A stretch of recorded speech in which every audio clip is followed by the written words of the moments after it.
Sir एक चीज बहुत इंटरेस्टिंग हो रही है, ट्रंप लगातार 3 बार अभी तक 24 घंटों में वो 3 बार बाहर आए और हर बार अलग अलग स्टेटमेंट, मतलब 5-5 घंटों में उनका स्टेटमेंट बदल जाता है। पहले कहते हैं कि हमें चाइना से भी रिक्वेस्ट करते हैं कि आप स्ट्रेट ऑफ हॉर्मुज में आइए लड़ने के लिए और सिक्योरिटी दीजिए, बाकी के देशों को भी बोला। उसके बाद आज एक और स्टेटमेंट आया कि भैया हमें तो किसी भी देश की जरूरत नहीं है, हम तो सबसे सुप्रीम आर्मी है और हम अकेले संभाल लेंगे। एक खबर यह भी अभी आ रही है सर कि 5,000 जो उनके मरीन्स आने वाले हैं वो सिंगापुर पहुंच चुके हैं और सिंगापुर से फिर वो वॉर को अटेंड करेंगे।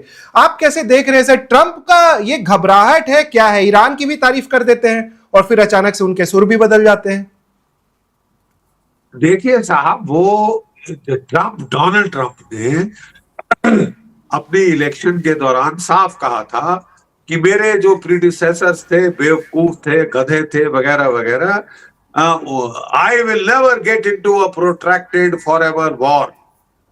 मैं कभी बूट्स ऑन द ग्राउंड नहीं डालूंगा जी। 18 दिन की वॉर में तो वो ऑलरेडी अमेरिका को ले आए हैं। कोई 13 अरब डॉलर का खर्चा कोई 2 या 3 दिन पहले टोटल बताया जा रहा था, and it is continuing, it is continuing. He has gotten America into a escalation trap.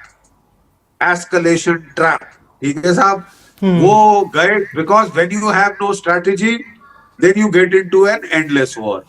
When you get into an endless war, then you are in deep trouble. You have put the world in deep trouble.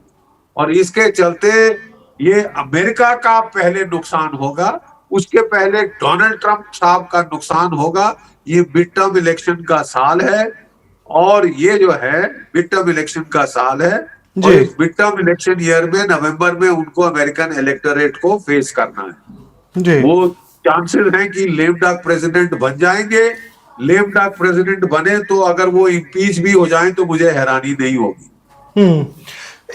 एक और खबर आई है, Indonesia ने एक deal की थी US के साथ जो उन्होंने 2025 अक्टूबर या दिसंबर में की थी, और उस डील को, जो इंडोनेशिया यूएस की डील है, उसको उन्होंने कैंसिल कर दिया, नल एंड वॉइड। भारत ने अभी तो डील को साइन भी नहीं किया है। इतने सारी प्रॉब्लम्स ऑलरेडी हमें यूएस के साथ ऑलरेडी हो रहे हैं सर। आपको लगता है कि हम भी ये डील कैंसिल कर सकते हैं या हम बहुत आगे बढ़ चुके हैं, भारत यूएस की डील कैंसिल नहीं की जा सकती? 10 मिनट बाद एनडीटीवी विल स्टार्ट। अच्छा जी, सॉरी, अच्छा जी। इंडोनेशिया ने अपना यूएस के साथ डील कैंसिल कर दिया, भारत की डील अभी साइन भी नहीं हुई है। तो आपको लगता है हम भी ये कदम उठा सकते हैं, इस तरह के कदम उठा सकते हैं? देखिए साहब, हम लोग we were very worried, very concerned कि जो हमारा परमानेंट एम्प्लॉयमेंट सेक्टर है in gems and jewellery, in leather goods, in textiles, in fisheries, वहां एम्प्लॉयमेंट बहुत इफेक्ट हो रही है। तो quite obviously we were very anxious कि हमारा ये टैरिफ का प्रॉब्लम ट्रेड डील हो जाए अमेरिका के साथ। 1 साल के लंबे अरसे के बाद वो डील हो गई। 2 दिन के बाद अमेरिकन सुप्रीम कोर्ट ने बोल दिया कि साहब डोनाल्ड ट्रंप की टैरिफ पावर्स हटा दी। ठीक है, तो कहाँ रही आपकी डील? अब मेरा ख्याल हमको कोई जल्दबाजी में नहीं होना चाहिए कि हमको डील करें, नहीं तो हम मर जाएंगे, हमारा सर्वनाश हो जाएगा। सर्वनाश तो डोनाल्ड ट्रंप साहब ने दुनिया भर का कर दिया। हमारी इकोनॉमी को जो चोट पहुंचनी शुरू हुई है वो देखना ही नहीं। ठीक है, एक आदमी के पागलपने से, उसके दिमागी कोई मेरे ख्याल पागलपना ही हो सकता है साहब की पूरी दुनिया को धकेले। अब वो क्यूबा के खिलाफ लड़ाई की तैयारी कर रहे हैं, जानते हैं आप जी। वहां पे पूरा साइबर अटैक करा के लाइट्स आउट कराई हुई है। नेक्स्ट स्टेप वो उस पे हमले कर रहे होंगे। This man has gone stark raving mad. I think it's about time that the people of the United States got rid of this danger to mankind, danger to the safety and stability of this world.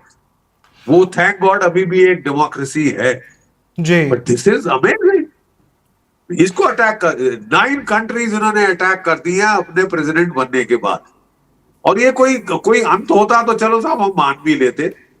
I am deeply concerned about his stability, his mental stability, and he is the president of the most powerful country in the world.